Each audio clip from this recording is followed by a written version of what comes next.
Коргоо министрлигинин аскердик оркестри согуш жылдарындагы ырларды аткарса, улуттук гвардиянын ардактуу кароол ротасы салтанаттуу марш менен өттү. Мындай майрамдык маанай менен Коргоо министрлигинин өкүлдөрү улуу атамекендик согуштун ардагери Асек Урманбетовду куттукташты. Министр генерал-лейтенант Бактыбек Бекболотов ардагерге куттуктоо сөзүн жана ыраазычылык жолдоду. Майга план болуп атканда именно сиздин сөзүңүздү коюп, балдарга айтып, өзүм барып бул кишини куттуктайм. Асек Урманбетов 1942 жылдын 8 мартында советтик армиянын катарына чакырылган. Кызмат өтөп жатканына 1,5 жыл болгондо снайпердин огунан 2 бутунан катуу жаракат алган. Согуш бүтөөрүнө 1 жыл калганда бутунан ажырап үйүнө кайткан. Ушундай эле майрамдык куттуктоо согуш ардагери Абдухалик Гайсиндин үйүндө да болду. 1944 жылы аскерге чакырылган ардагер алгач Уфанын алдында, андан соң Уралда кызмат өтөп, жеңишти ошол жактан тоскон. Кан майдандагы күндү эскерген Абдухалик ата жер үстүндө тынчтыкты гана тилейт.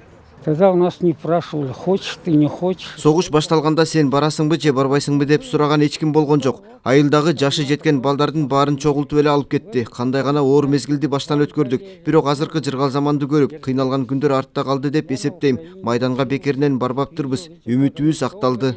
Коргоо министрлигинин өкүлдөрүн Түркөн Акын Бейшимбаев үй бүлөсү менен тосуп алды. Ардагерге куралдуу күчтөрдүн башкы штабынын башчысы Эрлис Тердикбаев армияга даярдалчу азык-түлүк салынган баштык тапшырды.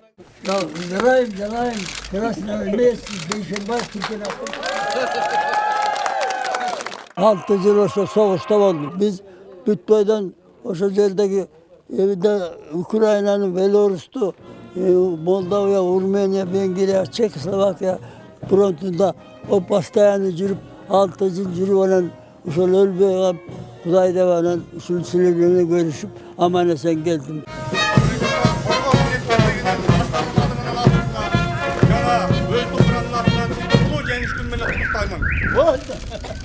Орто калада жашаган согуш ардагерлеринин катарында Аспек Жумашев да бар. Буюрса быйылкы күздө 99 жашка толуп, 100 жаштын рыскысын татам деп турган Аспек аксакал 18 жашында кан майданга аттанып, 7 жылдан кийин гана үйүнө кайтып келген. Согуш болбосун, Болбойт го? болбосун, элибизде тынчтык болуп, ар дайым эле сиз ошол биздин ардагерлердин жана муундарга үлгү болуп эле катарыбызда, сабыбызда жүрө бериңиз.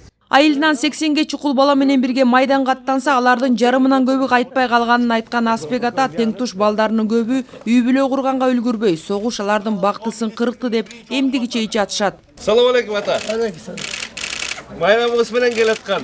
Жыл сайын согуштун ардагерлерин жана ооруктун эмгекчилерин колдоонун кошумча чаралары иштелип чыгып, жеңиш күнү бүткүл элдик майрам катары белгиленип келет. Бирок тилекке каршы жыл сайын согуш ардагерлеринин саны суюлуп барат.